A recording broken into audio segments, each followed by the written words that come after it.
Welcome, beautiful soul. There is a calm that enters your body when you are in the presence of someone safe, a softness in the breath, a quietening of the mind, a lightness in your chest. And it's not always about what they say, it's about how their presence feels. This is nervous system safety. You're not just healing inside a mind or body, you're healing inside an environment. And people are a part of that environment, not just in their words, but in their energy, in their pattern, in their presence.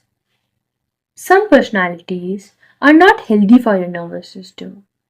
These are not just difficult people, they're nervous system triggers. People who constantly criticize, people who create emotional chaos or walk around with tension like a storm, people who guilt trip you into being who they want. People who speak in a sweet tone but subtly control or manipulate. People who joke at your expense and then say you are too sensitive. People who dismiss your feelings or say you're overreacting. People who can't respect your personal and physical space. People who pressure you to keep performing, fixing, helping, and never resting. These things are not normal to get used to. They are stressors. And chronic stress keeps the body in low grade survival mode. What does that look like? You feel tired even after resting. You feel responsible for everyone else's feelings. You try to explain yourself again and again, but it never feels heard. You become quieter around them even though you're talkative with others. You feel like you're shrinking. You leave the room and only then you realize how tense you were. Your breath stays shallow, your jaw tight, and your stomach uneasy. Your body is trying to protect you from what it knows is not safe. And this is where boundaries come in. Boundaries are filters to let in what is safe and healthy and stop what is not. Setting boundaries does not mean you hate someone. It means you love yourself enough to say, this is not okay for my mind, my body, and my soul anymore.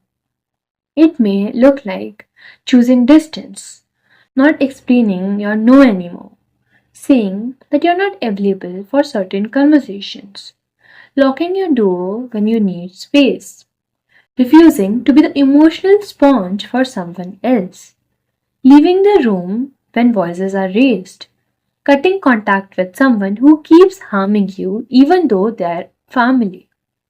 Boundaries are not cruelty, they're clarity, and they teach others and ourselves that our peace matters. And yes, you may feel guilt, especially if you have been conditioned to be the one who adjusts, explains, makes peace, and carries the emotional weight. But guilt is not always a sign that you are doing something wrong.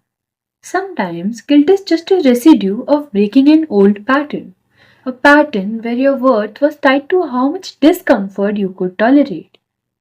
That version of you is not needed anymore. You deserve peace that does not come with conditions. You deserve room where your breath stays deep and your shoulders don't tighten. You deserve to be around people who see you, hear you, and honor your space. So, if someone's presence constantly activates your survival mode, if your body keeps tightening in their company, you're allowed to step away, even if it disappoints them, even if they call you difficult, and even if no one else understands. You don't owe your peace to anyone's comfort.